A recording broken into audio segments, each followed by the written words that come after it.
In today's video, I'll be updating you on this extreme winter storm that could bring a crippling ice storm and a half an inch or more of sleet to millions, with also a foot or more of snow covering many states. And then we really got to keep an eye on the severe weather aspect of the storm too, as the Storm Prediction Center has issued a 15% risk of severe weather for Sunday across the deep south. So to start off the video here's a look at the current visible satellite imagery provided by the College of Dew page. And as we can see here across the United States, we are beginning to see a subtle weather pattern change with more northwesterly flow taking place over much of the Midwest. And what this is going to do, it's going to bring in much colder temperatures, part of our second storm system that is going to really get going here in the Midwest. Speaking of snowstorm, we do have a minor snowstorm moving across Iowa into Illinois this afternoon, where we do have some lake effect snow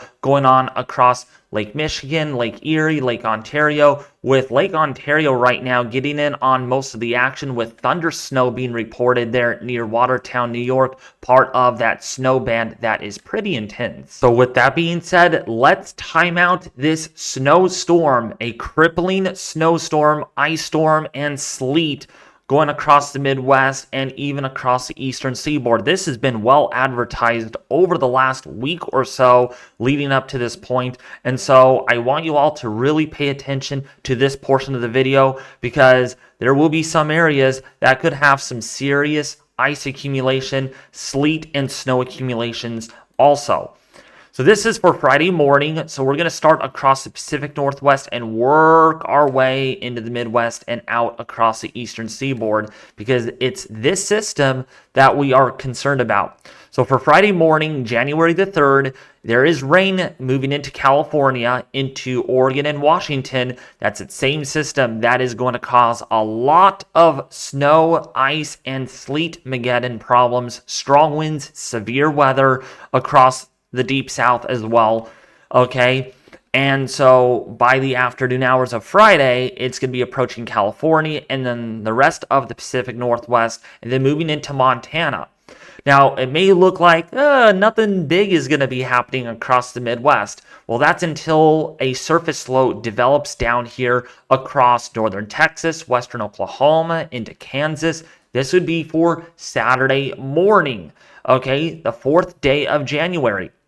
And you can already see we have some showers increasing as we get some lift into the atmosphere, moving across the eastern portion there of Oklahoma into southeastern Kansas. But this is just the beginnings of what is going to be a terrifying winter storm by all means. An extreme serious winter storm, that is. By the afternoon here of Saturday, you have freezing rain, and then to the north, that purple on your screen, that is sleet. Yeah, there's going to be some ice pellets in the mix of that freezing rain and snow too, with snowfall intensifying rapidly to the north of all of this mess, and then to the south where you have all of the rain that's going to be coming down. But it's going to get a lot worse, like we talked about, by Saturday or by Sunday morning here, early afternoon on January the 5th, 2025.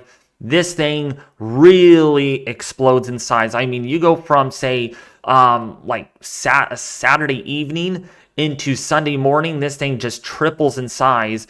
And this is going to be the concern right in here, where we could have crippling ice amounts on the order of about a half an inch or more across the southern portion there, near central portion of Missouri, southern Illinois, southern Indiana, into central and northern Kentucky. Starting off as snow, maybe turning over to sleet and then freezing rain, and then back over to snow as the backside rolls through. But also pay attention to these isobars. These are really packed in tightly. That means we're going to have some strong, potentially damaging northerly winds where this snow falls. So we could have a ground blizzard, blowing snow, very life-threatening road conditions across Kansas, as well as Nebraska and Iowa and northern portion there of, say, Missouri and central Illinois. This is a system that everyone's been talking about. This is going to be making a lot of headlines, I'm sure, by tomorrow. I'm going to be live streaming this tomorrow for sure. And then, of course, Saturday afternoon as this develops, because this is a life-threatening storm that we have not seen in nearly a year or more, possibly in a couple or even 3 years. Now let's go into, say, Monday morning. Well, kind of in the wee morning hours here. This would be for about 1 in the morning on your Monday in Eastern Standard Time. Which, by the way, severe weather here, let me backtrack really quick. Severe weather is going to be a huge issue down here across the Deep South. More on that in a little bit towards the end of this video, where we could have tornadoes. Some of them could be strong, and we could be dealing with some damaging thunderstorm winds too, exceeding 60 miles an hour, possibly 70 miles an hour, maybe even stronger than that, and maybe some large hail as well. So keep in mind, I will be showing that here towards the end of the video on the Storm Prediction Center Outlook, showing a slight risk. Okay, that moves through into the southeast with that very intense line of heavy rainfall and strong winds, and then to the north where you have the snow, some of that could be pretty intense, and then moving offshore by Monday night and overnight Monday into Tuesday. But your morning commute on Monday could be pretty dangerous, actually. If you're in Maryland, if you're in, say, Delaware, if you're in New Jersey, if you're in Pennsylvania, if you're in Ohio, and even in Indiana, you could be still be dealing with snow and strong winds, leading to whiteout conditions.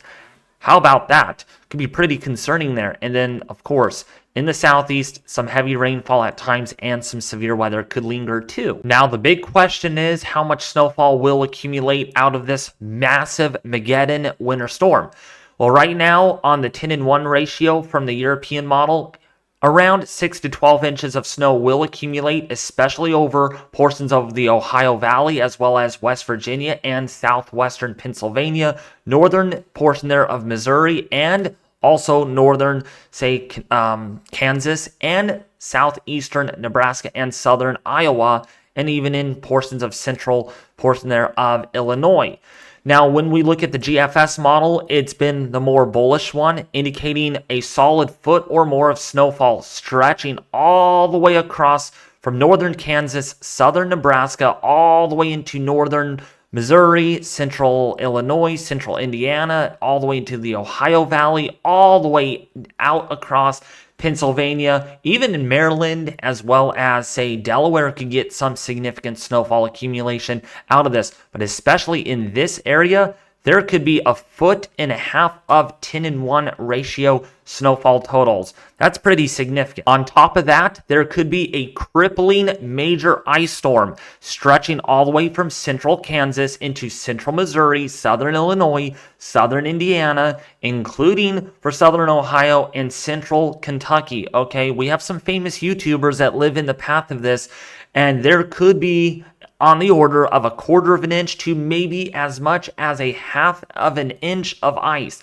The National Weather Service is even threatening to put out 3/4 of an inch of ice down here across central southern Missouri because of how much ice has been indicating on our weather models. Been consistent here, showing between 1/2 an inch to maybe 3/4 of an inch, and because of that, I do now forecast up to 3/4 of an inch of ice accumulation down here across the southern half of Missouri, which is enough to lead to widespread infrastructure damage, down trees, power lines, impossible road travel, as well as air travel. So if you're planning flying out this weekend, is not going to be safe. It's going to be bad. Bad news is coming for these areas, with other areas expecting at least 1/4 to 1/2 an inch of ice.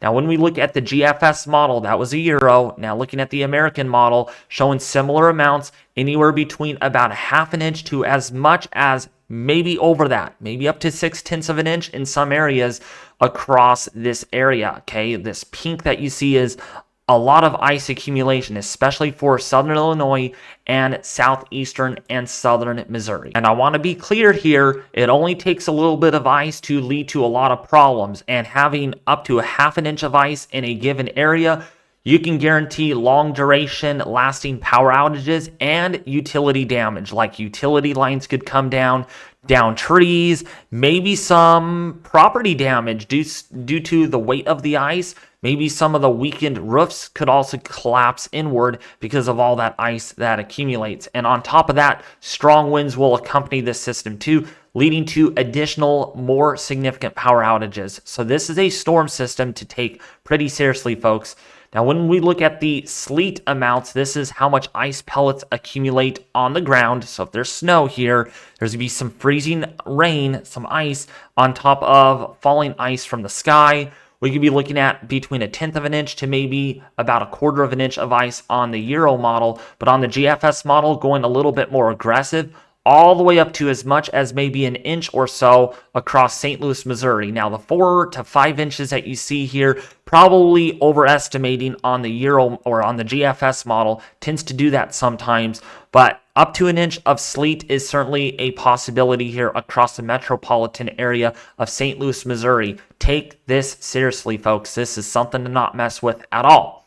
So now, on to the severe weather aspect of the system we go.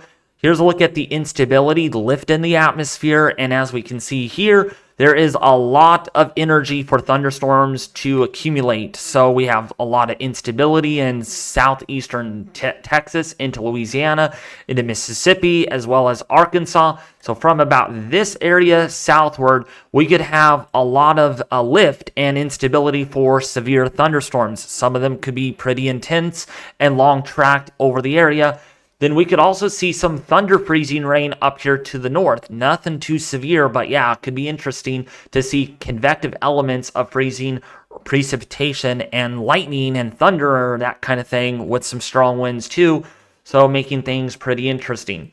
Okay, that on top of strong winds, we talked about this, non-thunderstorm wind damage too, and thunderstorm wind damage is going to be the thing with this system. This is for Sunday late morning, early afternoon. We have some intense winds coming in on the north side of the system. Also on the western side, this northerly winds say 25 to 50 miles an hour, could bring down trees and power lines, a lot of wind damage, ground blizzard conditions. And of course, over here in the severe weather aspect of it, we have southerly winds. Remember, severe thunderstorms develop in the influence of veering winds with height. So we get southerly winds at the surface. Then when we look at the lower levels of the atmosphere, see how these winds now veer. They're more veering today than on our last couple of models, and also they're intense winds too at 5,000 feet. You can see here winds up to hurricane force at 5,000 feet above the surface. So strong veering of the winds here. Any storm that develops out ahead of this cold front could be capable of producing a strong tornado that could be long lasting. And then when we look at our 500 millibar upper level winds here, also favorable for severe weather and tornadoes as well across, say if you're in Louisiana, Mississippi, southern Arkansas, in the southwestern Tennessee area. That is why the Storm Prediction Center has highlighted a slight risk for severe weather, and they have expanded this even more. I've talked about this, how they might expand that risk a little further to the southwest and further to the northeast, and that is because of our lift in the atmosphere, our instability getting involved here could be capable of producing intense storms. Some of them, again, capable of producing multiple tornadoes, some of which could be strong. And that's in the slight risk for day 4. So keep an eye on this. This could get upgraded to an enhanced risk. I'm still showing an enhanced risk of severe weather by the day 2 time frame, maybe even a moderate risk, depending on how much lift, instability, and moisture gets involved here. Maybe further south, there could be a level 4 out of 5 risk of severe weather. We'll keep an eye on this as this gets closer. Now, briefly to touch upon this, I did not want to forget about the Arctic air mass that is going to be coming in the wake of that Mageddon storm that we've been talking about, the extreme snow, crippling ice that is anticipated.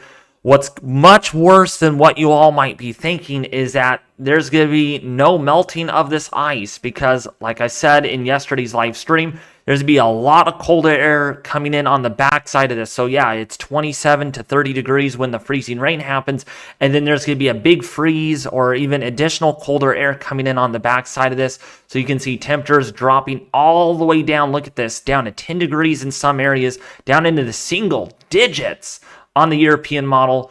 by the time we go into Thursday, and this is not going to allow that ice to melt at all. So any power outages that do occur could last mere days, if not up to a week or more in some of these areas that do get the most ice accumulation, especially if it accumulates up to a half an inch or more in many areas. But anyways, if you found this video really helpful, detailed, and informative, please don't forget to subscribe to the YouTube channel right now so you get all my updates, including by ringing the bell notification icon to get all notifications every time I go live or make a video, especially since we're doing double header uploads each day except for today, because tomorrow we'll have more time to do that. Be sure you do subscribe, share, and like, and also leave a comment in the section below this video. Otherwise, thank you guys for watching, and I'll be back with you more soon with more weather updates on this nasty Mageddon storm.